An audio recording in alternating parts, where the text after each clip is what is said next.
Good morning. How are you this morning? I'm just going to take a moment to stand in the middle of the garden. And my husband gardens for wildlife. And every so often he says to me, "Why aren't there any birds in the garden?" And I say to him, "I can hear them all the time." But can you hear them too? You'll have to let me know in the comments. December. Not long now until the big day. So, how are things going with you? How's your health? So I don't know whether you watched last week's video, and I was telling you that I was the last man standing.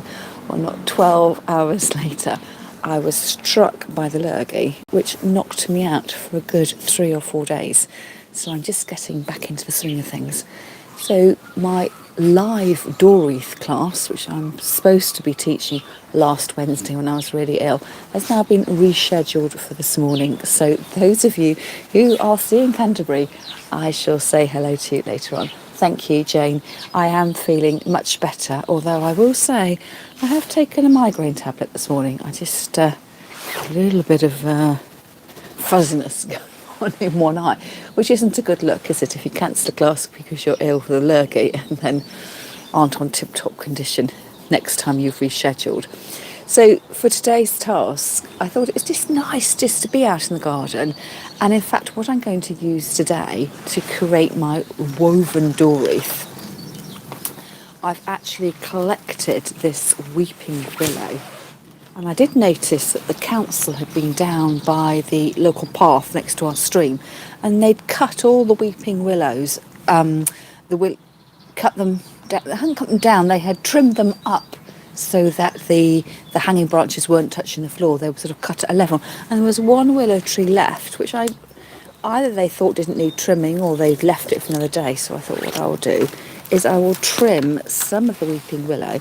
And as it was autumn and had a few moments, I put one glove on and then I stripped off the leaves. I thought if I do that out in the open where the leaves already are, it'll just save making a right old mess on my patio table. So fortunately, I had my gloves. I could have done it with my hands, but it just, even though the stems are smooth, all the sort of knobbliness, it does make your hands go a bit funny after a while.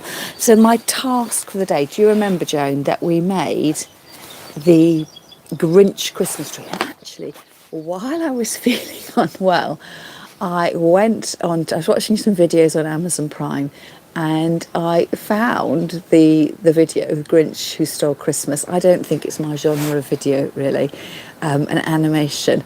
But I did notice in the opening credits that all the mountains had this little hooked top on them. Good morning, Sue. Good morning, good morning. And so, yeah, the mountains had tops on that, and the trees did as well. And I thought if I watched it a bit further, I could have taken a screenshot and showed you, for those of you who are in my Facebook group, Florist at World. So if you're not in the group yet, don't forget to check out the link to the group in the notes underneath this video once this has gone live. So my idea was, Joan, you were the inspiration for this. Do you remember you sent me a photograph a while back of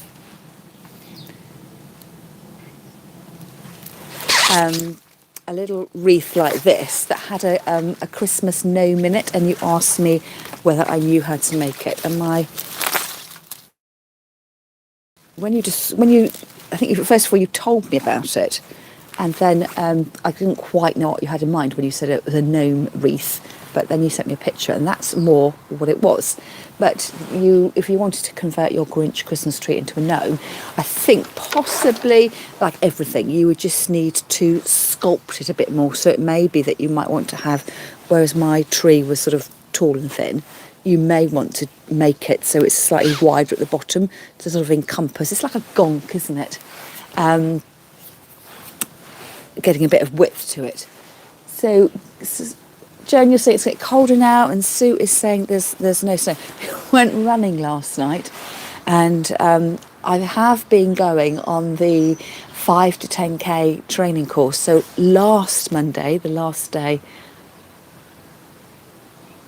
prong corsages. Oh, Joan, you've got your busy fingers, and you've got loads of the twisted twiggy wreaths. So are you going to be, you're making wreaths for friends and family, are you, Joan? And is that your preferred method, using the twiggy base?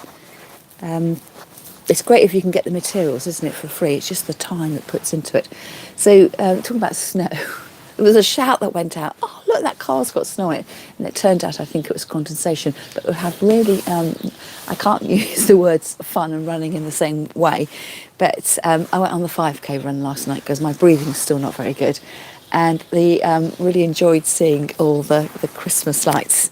So what I've got in front of me are the strips of willow. So I thought I would have a go at making my willow wreath, and then I thought for size I would make it big enough in order that I can do it. You're just making them for practice. And you're aware, of course, Joan. Yes, and we're looking forward to seeing photographs of your exciting adventures at Christmas time. So I think probably I'm going to stand up for this. I've been saying to my husband, we've got this new, if you follow me in the group, you know that as an energy saving measure, we've got this new hot water heater that just heats a cup of water at a time. It's a Breville one. I was trying to look at the make, but I realised I was looking at it's got two name tags on it. One the make, the Breville, and the other one was Brita, which is the water filter. And I was thinking, I can't find this. I keep searching Brita. I was searching the wrong thing. And I was saying to myself, I don't think it actually boils water. Are you sure it's sort of not making a cup of tea at, 98 degrees instead of 100 degrees? And I've discovered now, I think probably, it is really hot when you make the cup of tea, but I'm always leaving my cup of tea and not drinking it. And because I've started drinking my tea in a wide-mouthed cup, there's more surface area and therefore it cools faster. So now that is definitely lukewarm and pretty much beyond making. So let's get on with our wreath. So this is a really easy way, like everything, it is easy. You just need to be shown how, of making a wreath. And I have noticed that in the quest for going foam free, now I will say I have never made a door wreath using the flower foam wreath bases. I've used that for table arrangement. Joan, you're saying, will your ring bases keep till 2023?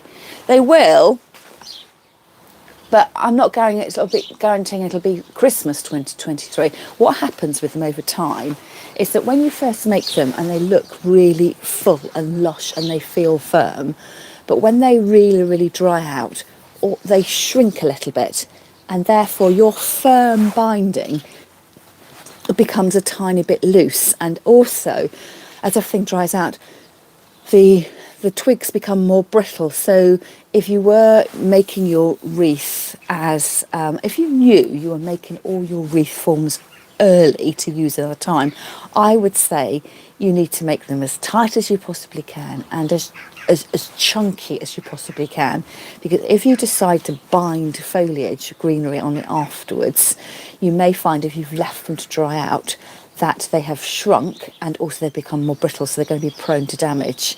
But I quite often, I was just thinking, is this one here? Yes. Now I think this, do you remember, perhaps this was this time last year, this is a rosemary wreath. Now, did I make this last year? I know I made a whole session on using rosemary. I made some rosemary salt, some rosemary jelly, and I made a rosemary door wreath. So this is a rosemary door wreath with no, I bound it with wire, but there's no frame in it. So that has lasted. But if I actually wanted to, I think it has got a metal base on, I was lying. It's got a very narrow, crinkly metal base. Now I must remember that, I can still, as I've been moving it, it's releasing its fragrance.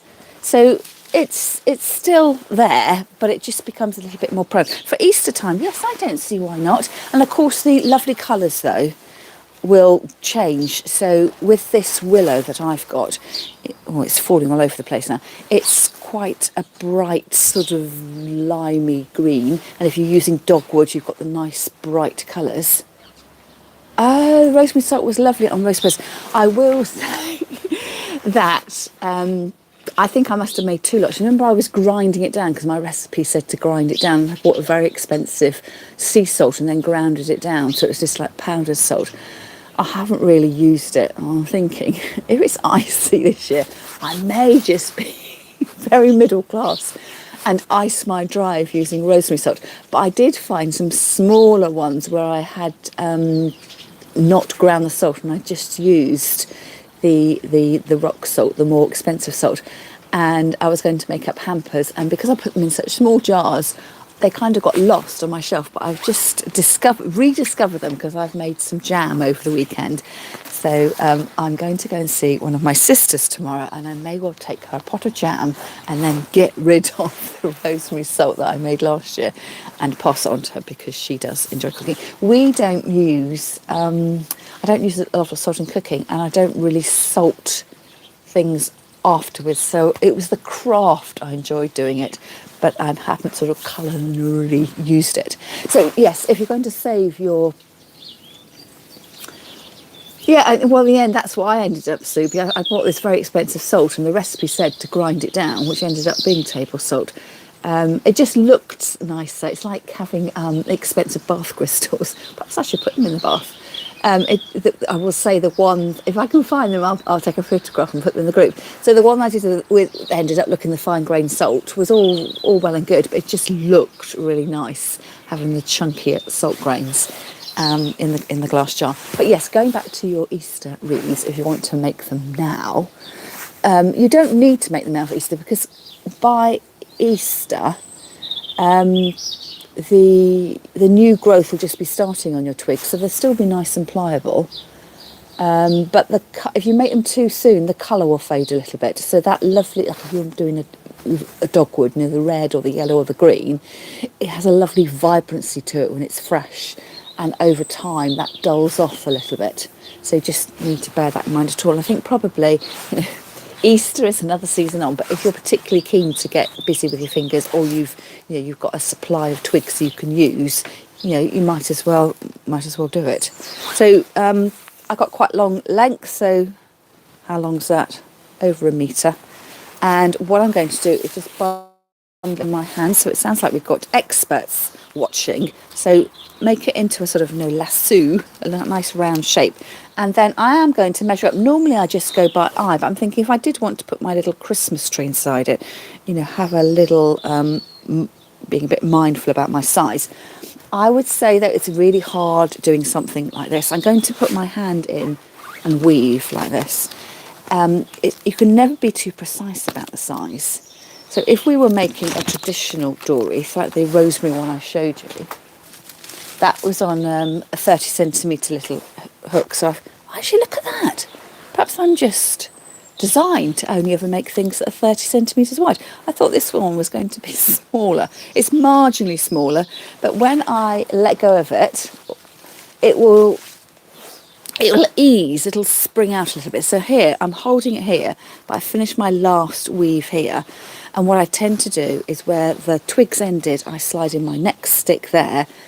But you might need to get a bit of string to tie because you'll find that it'll fall apart in your hands. So to get over that, what I'm going to do is if I hold that there, but I'll put the starting point back in at the beginning, and it'll just take a few wrappings around before it's got some stability, some robustness that I can move my hand around. So this nice long piece I'm going around, I'm going over now where I first held on to it. So this is the first time I've taken my hand away from those beginning pieces so it doesn't fall apart. But if you are nervous at all, there's nothing wrong with a bit of string or the paper covered bind wire that I like using. And if you're new to that, I can leave a link to that in the notes underneath the video in due course.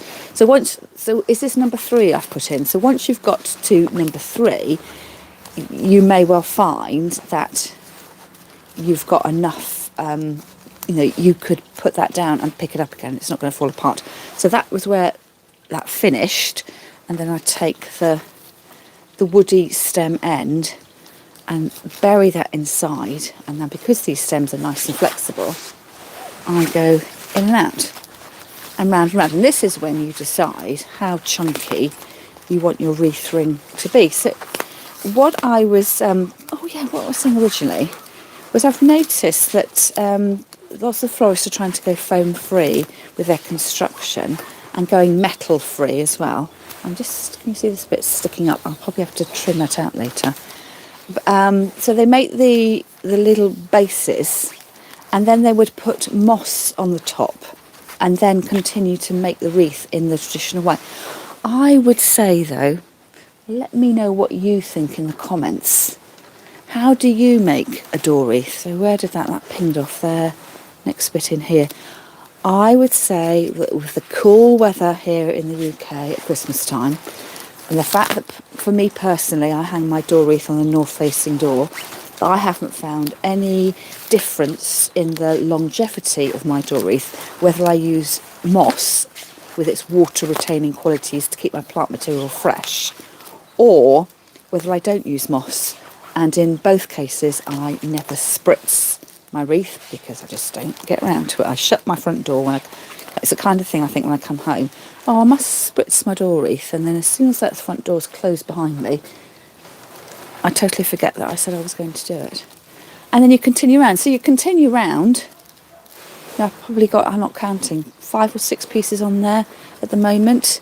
And you can see how it's starting to bind. And then you can see, I always go the same way round. So I'm not going sort of over and over and over. I'm still doing that sewing round. Good morning, Lisa. Good morning. So eventually, if I was to put lots and lots in, you'd see quite a defined sort of twist to everything. So I'm probably going around. Am I going 3 or 4 times? 3 or 4 sort of sewing round, and you kind of get this groove, and then everything sits together. I was going to be really tidy this morning, and every time I pick a bit up, it all ends up all over the floor. But what I thought, that now that that's hanging like that, and I always make my door wreaths the same way, going under, over, under, over. Perhaps I would do a little bit of my bending and go in a slightly different direction in order that it gave me a slightly different look.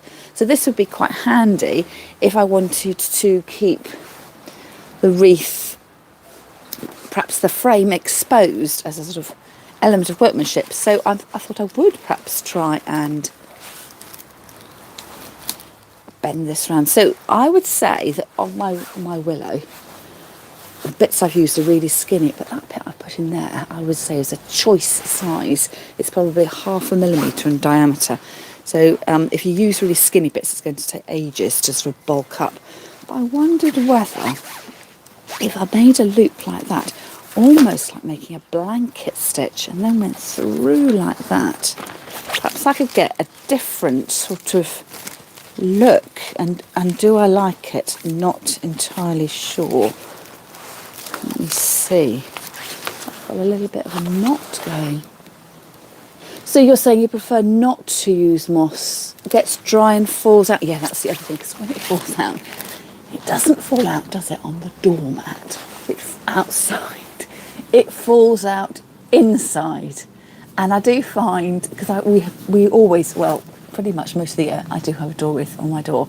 But every time we have delivery or something like that, we had a wardrobe that the charity shop picked up last week. And you have to remember to keep taking it off the door so they don't knock into it. So it is quite a vulnerable area. But yes, I think that's quite a good point, that the bits that shatter and fall off, they always seem to land in the house and not outside. But yes, they do. Yeah, good point. I like that. And also, so you can never watch too many videos. Technical talk here. Door wreaths. Now, I always, if I'm going to make it on a metal wreath frame, my preference, I don't know why, is to use a flat wreath. But you can get those slightly raised ones. And the reason I don't use the raised ones, they look a little bit like really shallow bowls. So they've got shaping like that. quite often people don't understand which way round to have the wreath. So do you have it as the edges like that, or the edges like that, so a bowl? So I would say you don't want it bowl shape, you want it this shape. But I have finally found out another reason for using the raised wreath, and that is because if you imagine the flat wreath on your door, you've got the whole width of the wreath plus the greenery lying flat on your front door.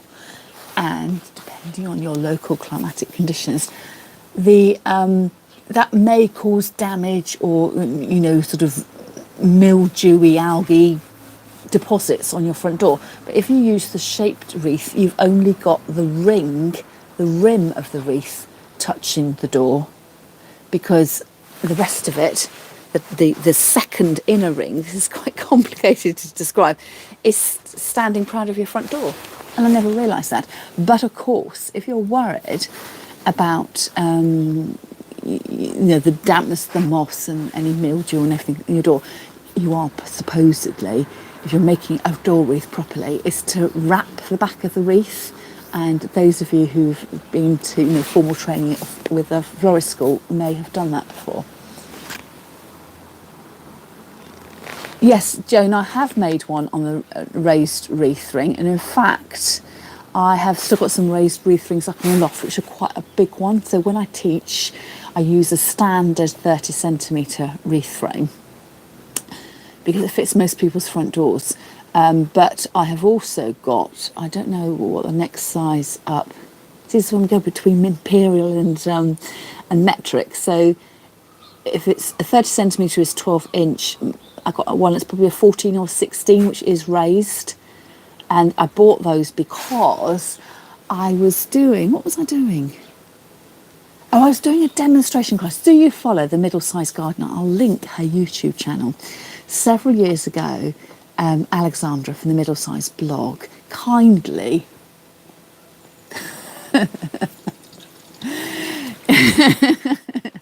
having a little joke there at Sue's comment about saying things fast after 2 glasses of sherry. I bought a raised wreath ring because I was doing a demonstration, like a Christmas class come demonstration at Alexandra's home, which I'm not quite sure that I really like this. Raised wreath ring, that's what it is. Raised wreath ring, raised wreath ring, raised wreath ring, yes. Do a spring one maybe. Joe, you make it exactly the same way. So spoiler alert, I'm more than happy to do a class. I don't like what I'm doing here. I had this vision that I would be able to wrap it over and over. That's what I bought it for, because I wanted a larger wreath, because at the end of this sort of demonstration day I did with Alexandra, that everyone went home with a table arrangement, but they helped make the communal wreath, which Alexandra then left on her front door. But you make it exactly the same way, and the only thing is which way up you've got it. But if that's what you do, yes, we have to have a think. So I was wondering whether I could go round over and over. So having got the base to do that, but see, to me, you know what I'm like. I like the traditional. It's quite hard if you've always been used to making something in a set way. To my eye, I prefer the flow of this. And although I'm thinking, oh, wouldn't it be nice to get some textural detail? When I see it like this, I just read that as being messy and not made properly. But let's continue. Let's try, as we're in the zone, to do something that is different and to see whether we like it. So I'm holding on here because if I let go, that's going to spring away. So I will slide my next piece in underneath those wrappings to lock that in like that. And then these flappy bits, well, I've got to remember which bits are which. I'll just take them all, I think. Go round. I was going to say, as I go round, I'll be encasing the leftover sprouty bits from the previous wrapping. So I said before that I would prefer to have used a chunkier weave. I think that would just be for the outside edge. Now I'm moving to this sort of tighter coil over the top. I can see the benefit of having the narrower stems because they are much more pliable. They're not going to snap. Trying to keep my flow consistency there. I've got it it's sort of splayed out, but here I've managed to go over. I think I preferred it slightly more haphazard, so to try and weave consistently, perhaps I shall take more of a slightly more exaggerated angle and go around like that. Right then, so but I can't get those, they're sprouting. So next slot in, so what I will do, it's got quite, it's pliable enough for the outside, but it's going to be too woody, I think. So I'm going to cut that down, push that in, and just, it is like stitching. So if you're a stitcher, just thinking about it as a stitching project. So you can see here, because the stems are pliable. Oh, I just look at that. They're pliable and it's snapped. If your twigs were dried out, you just wouldn't be able to do this because they would be snapping and you wouldn't have a nice bendy flow. You'd have lots of breaks showing. Oh, it's snapped again. At least I know how much woodiness needs to come off. Quite a lot. So start that off. Slide that in. And then bind over and over.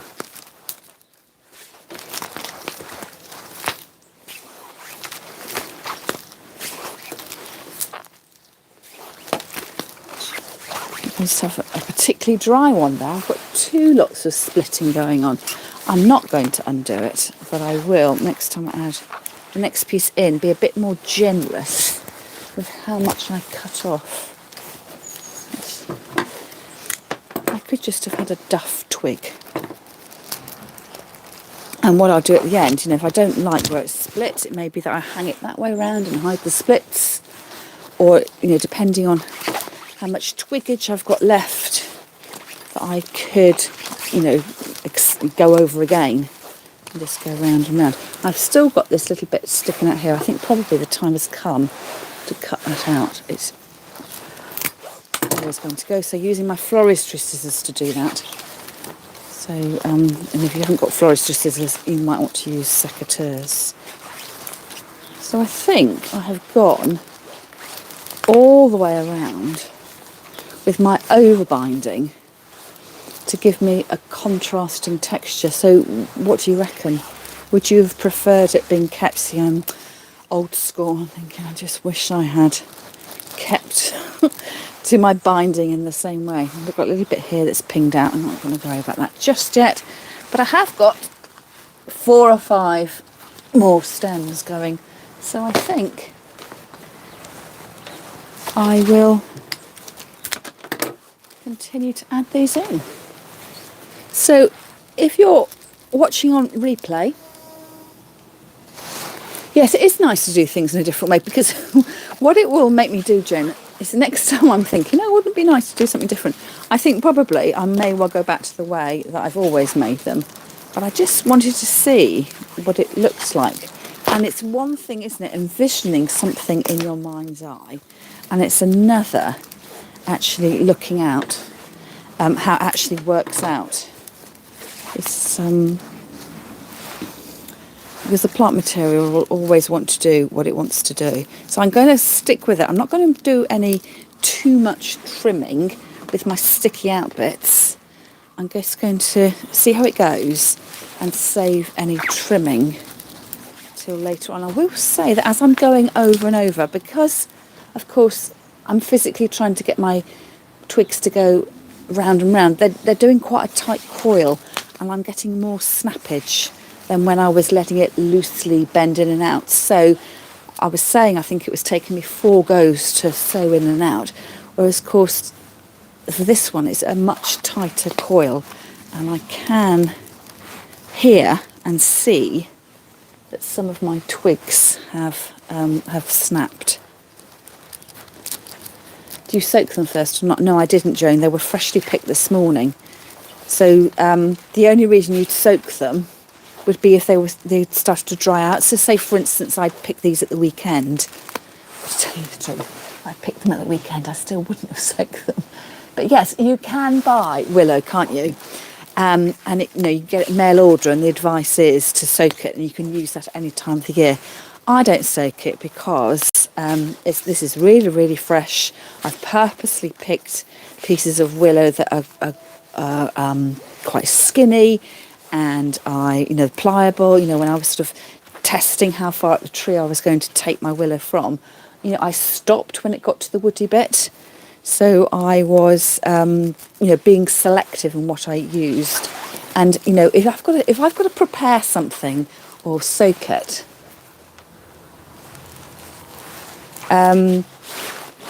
it's just one step. It's an obstruction to me. It'll stop me getting on, and it just means as well, how do you soak these bits? I can just imagine if I said no one's having a bath because I've got loads of willow in the bath, it just wouldn't go down very well. I think Sue was saying to make a leopard one. Do you mean having lots of different colours in it, Sue? Just to get a bit more textural interest. See, is that a work of art or is it just a bit messy? What I have got, and what has been sitting on my patio table for quite a while, is I've got lots of silver birch. So I could, that was one of my ideas. I could go over the top. I was thinking of making the willow base and then going over the top with the silver birch, because I don't have so much of the silver birch. But I think, because I don't have much of it, it's going to look like a two-tone wreath, which wasn't the look I was particularly after for this. Brave here, 2 pieces I'm weaving around together. And the more you go round, the more, the more robust it becomes, the stronger it is.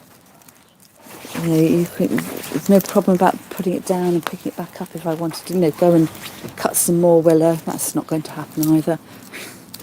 I just have to make a best guess on how much I'm going to use. So probably I had about, 20 stems, I guess. And the only reason I stopped at that was because I couldn't be bothered to cut any more. I walked across the road, and it's a time thing. How many stems do I need? I just need enough to hope that I can produce something that looks vaguely wood-like and wreath-like. Right, I've got 4 skinny bits left, so we're going to put these 4 pieces back in, and then we go. I'm having a little bit of a laugh. My husband has just come down for his first cup of tea of the day, and I can see this look of bemused horror on his face.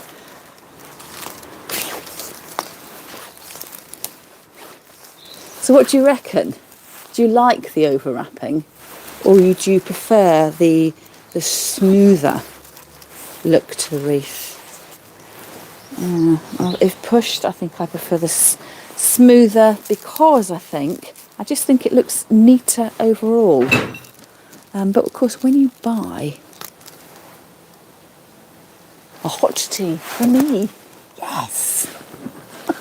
I can, that's the sign language going on now. Yes, a hot tea would be rather nice, wouldn't it? Poor chap. He does quite often come into the kitchen. Are you filming? Is it all right if I talk? Or I have to say, it's all right, I'm doing a voiceover. Whatever you say will be edited out. So have you watched the video I posted yesterday with the inspiration from Christmas magazines? And the 7 Christmas magazines I bought. Imagine how long the video would have been if I'd filmed all 7 of them. But I've really got to stop buying them. Well, the thing is, do I have to stop buying them? I get such pleasure hunting them down, looking for new titles, and I think I may well be getting a subscription to either Homes or Gardens or the Living Etc. magazine, because I sent my husband, I WhatsApped him the pages where it had the discount code. And when we went out for a dog walk on Sunday, I said, "Oh, did you get them?" I asked a question, which was the wrong question. I wasn't asking if I got the subscription. I was asking to make sure, had you seen the photograph I'd sent you? So I think, based on what his answer was, I will be getting a magazine subscription for Christmas, which I kind of like, that sort of the gift that keeps on going. Yes, thank you, Lisa. It certainly is strong. And actually, I can feel now that there is a tiny bit of weight to it. I've got a little bit of springing out bit. So what do you do when you finish? Well, again, I could tie it off, but as I haven't tied anything at all, I'm just going to try and sort of stitch through the wrappings and sort of lodge it down. But, when I take my hand off, I like it, but not sure I like it enough. Yes, I agree with you, Sue. And it's a little bit more extra work for something to me that looks a little bit more scruffy. And I think I would rather get in the zone and have had a more of a streamlined look. So I'm just going to try and hide this piece here that's pinging. Got a little piece sticking up my nose. So that's okay like that. That needs trimming off there. That needs trimming off there. That needs trimming off there. There's a bit of a bouncy bit there. And then this one has become unstuck. So that little bit's a bit dead. So I'll trim that off. And then slide that in like that. The bits that split there, I'm going to trim that off. And again, if you're trimming, just don't trim too much. You want an air of organicness to this, not lots of sharp, truncated ends. So just stitch that one at the back. I've got a couple of leaves still on. And there we have, it's like one of those exercise things. Did you have one of those in the 80s? And then, with my little tree, I could can I wiggle that down? Being slightly... So I'm thinking I could, with a bit of time, wiggle that down inside. I might need to shape the point there. Or I could wire it in. But, I'm thinking I've made all this without, added wire. But it would be quite nice if I could just slide this down. I might just need to. Shall I see if I can just shape the stem end a bit more of an angle? Let me see. What I can, yes. That has worked. Look at that. A little bit of green on green. Almost looks like, what's that, the Greenpeace symbol? Campaign for nuclear disarmament. We get all political with our messages in our door wreaths. So I am going to sign off, ladies. So thank you so much for joining me. And if you're watching the video on replay, do leave me a comment and we'll catch up with you when your comments go live. So I will take a picture of this. And I will post a photograph as well in my Facebook group. And that really is where all the chat happens. So if you're on Facebook, you're more than welcome to join the group. Click the link that will be in the notes underneath this video. You're invited to leave your email address if you want to. And the only reason is I email once a week just to let you know what's going on in the world of flowers. That's all from me for now. And I'll see you 12 o'clock Thursday. 12 o'clock Friday for a Facebook Live, same time, same place here on YouTube next week. All right then, I'm going to hit the button.